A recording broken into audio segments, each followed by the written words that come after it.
Hey hockey card fans, welcome back to the channel. This weekend I went over to the Woodstock antique store. It's a pretty cool place, 3 stories. I should have taken my GoPro and shown what it looks like. They have lots of stuff, much better than the Hamilton antique store. I was very disappointed in how that one was. So I was looking for hockey cards. There wasn't as much this time around as in previous trips I made, unfortunately. Much better than Hamilton, which had basically none, and that what they did was way overpriced. But over there in Woodstock, I was able to get some cheaper ones. I still think St. Jacobs is the better market to go to for hockey cards. But anyway, let's go through and see what we got. All right, first up, we're going to start with some hockey cards from the 1977 O-PEE-CHEE year. This is Montreal Canadiens' second Stanley Cup in a row. The second of 4, and so it's a 76-77 stat year. And we'll start off with card number 5. Power play goal leaders with Lanny McDonald, Phil Esposito, and Tom Williams. Lanny McDonald had 16 power play goals, Esposito 15, and Tom Williams 15. Marcel Dion and Guy Lafleur both had 14 each. So they're right there in the mix of it. This is the year Lafleur scored... No, Steve Shutt scored 60 goals, I believe, of which only 8 were power play goals. So Steve Shutt was not a power play specialist guy. This card's in pretty good shape. I paid $2.50 for it. I probably could have got it cheaper on eBay somewhere, but would have had to pay shipping costs. And then I got a bunch of logo cards. First one I got was the Atlanta Flames logo. Paid $1 for it. It's not in bad shape. I got the Cleveland Barons logo. This is when they moved from California to Cleveland. I love the logo, actually. It's a cool logo, cool name. Has a lot of history to it as far as Ohio goes. Unfortunately, the Barons couldn't really make it work in Cleveland and would merge with Minnesota a year later. Then we got the Colorado Rockies. They had just moved from Kansas City, where they'd been the Scouts. Now they're the Rockies. And unfortunately, they would only stay there until about 1980, before moving to New Jersey. But then I got a couple of doubles.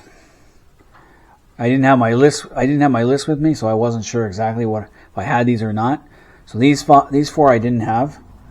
I also got a Montreal Canadiens logo card. At the back of these cards, they give you like stats of most games, most goals, things like that.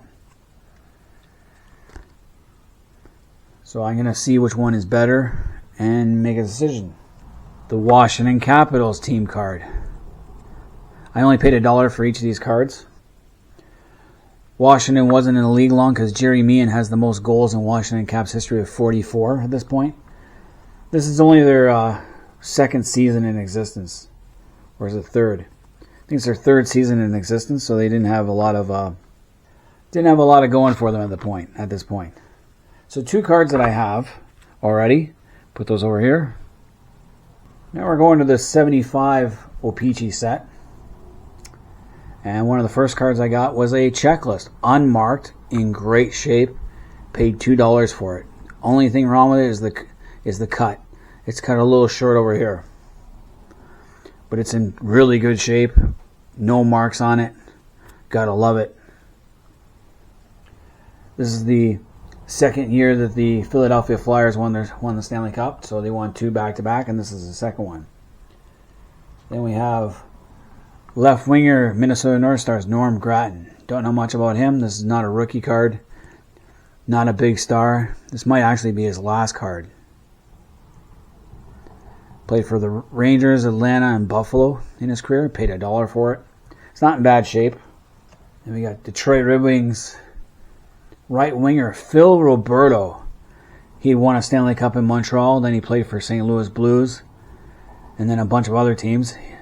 I have one of his cards where he's punching Billy Smith. Got in a fight with Billy Smith and threw a punch on him while the refs were trying to break it up. I think it's the coolest card I ever saw. So yeah, he played for Montreal, then St. Louis, and then Detroit. But he'd also played with some other teams after this. I have Minnesota North Stars defenseman Dwight Bialowis. Don't know much about him. He didn't play a lot. He played for Atlanta and Minnesota. I might have his rookie card somewhere else. And I think one more card. Card's not in bad shape. Some minor dings over here in the corners. We got goalie for the Buffalo Sabres, Jerry Desjardins. This card's in terrible shape. There's a big crease in it. Over here, there's some creasing. So, I paid $1 for it. He had been with Los Angeles, Chicago, the Islanders. 214 NHL games with 7 assists. He was a big part of the Sabres when they went to the Stanley Cup Final in '75. Next, we're going to the WHA. I found one card. This is where I find a lot of WHA cards every so often. And this one was one I didn't have. It's New England Whalers right winger Tom Webster, but he's in a Detroit Red Wings uniform because he played with Detroit in the NHL. Tom Webster was famous as a coach in the 80s, but he finished his career out in the W. Paid $2 for this one. This one's actually in great shape. I don't have... Alright, so moving on. We got a couple of cards from the 1974 O-PEE-CHEE set. This is the first year that Philadelphia won. And I have Phil Esposito Hart Trophy. I already have this card, which kind of sucks. I only paid $1 for it, so I'm not too upset. Because I know this card goes for a lot more, any Esposito cards. So we'll see which one is better. And then I have the NHL West All-Star Bill Goldsworthy, Minnesota North Stars. I also have this card. And again, I only paid $1 for it, so I'm not heartbroken over that. Moving along, we're going to go to the 1972 O-PEE-CHEE set. 72 is when the Boston Bruins won the Stanley Cup, beating the New York Rangers in 6 games. And then the Summit Series happened that September. We'll start off with Brad Park, Czech's opposing forward. So you see he's with Brad Park is right there in the corner. He's checking a Buffalo Sabre from the looks of it. Ranger in action. Paid $2 for that. Brad Park was a really good defenseman. Not quite a Bob Orr type guy. He would later get traded to the Boston Bruins in exchange for Phil Esposito. Buffalo Sabres left winger Jerry Meehan, who would later become the Washington Capitals' leading scorer for a couple of seasons. He played with not exactly a household name. All right, next up we have left winger California Golden Seals Joey Johnson. He scored 15 goals, 17 assists for 32 points that year. He's one of their top goal scorers. The Seals in the 70s were not good. They actually started off with not a bad team, made the playoffs a couple of years, and then they just started tanking for some reason. Defenseman, Boston Bruins, Carol Vodney. Vodney was traded from the California Golden Seals to the Boston Bruins for Reggie Leach. What I consider to be a bad trade for Boston. Reggie Leach was a really good player, while Vodney was a excellent defenseman. Vodney would later go to the Rangers.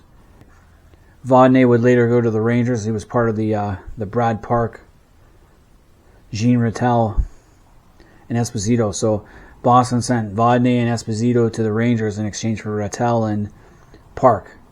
Later, the Rangers would send Rick Middleton to Boston for Ken Hodge, which was a terrible trade. But with the Seals, he actually played for Montreal and won a cup with them. So he got his name on the cup with Boston.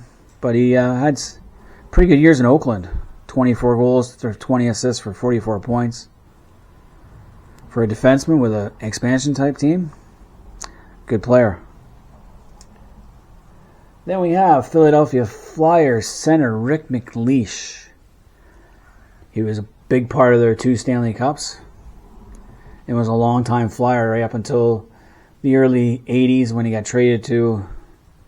He went to Hartford, to the Hartford Whalers for a while, and then ended his career. Good, solid player. I'd have to check. This might be a rookie card for him, but we'll see. But anyway, I got 19 cards. I paid $2 each for these cards from the 72 set. They're in pretty good shape, actually, for what they are. No big stars. I think Vodney and McLeish are the two biggest stars. Paid $2 for them. So I only paid altogether $31, plus with taxes on top of that, for 19 cards. And it's not bad. I got 15 cards that I needed and 4 that were doubles. So I lost just over $4, counting the taxes for that.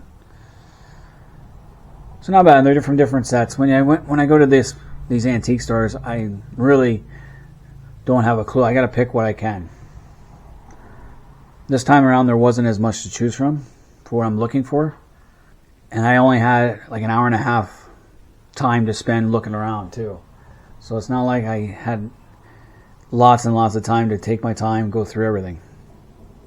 But there wasn't as much. There's only like 2 or 3 stalls that sell hockey cards in Woodstock, unlike St. Jacobs, which has a lot. But anyway, that's my haul. Hey, all you hockey card fans out there, let me know what you guys think. Which has the coolest logo? Is it the Cleveland Barons, the Atlanta Flames, or the Colorado Rockies? Which has the coolest logo? And of the Cleveland Barons and Atlanta Flames, which franchise would you like to see return to the NHL as an expansion team, maybe in the future, or as a relocation team? Leave comments in the comment section. Until next time, this has been Hockey Night in Belmont.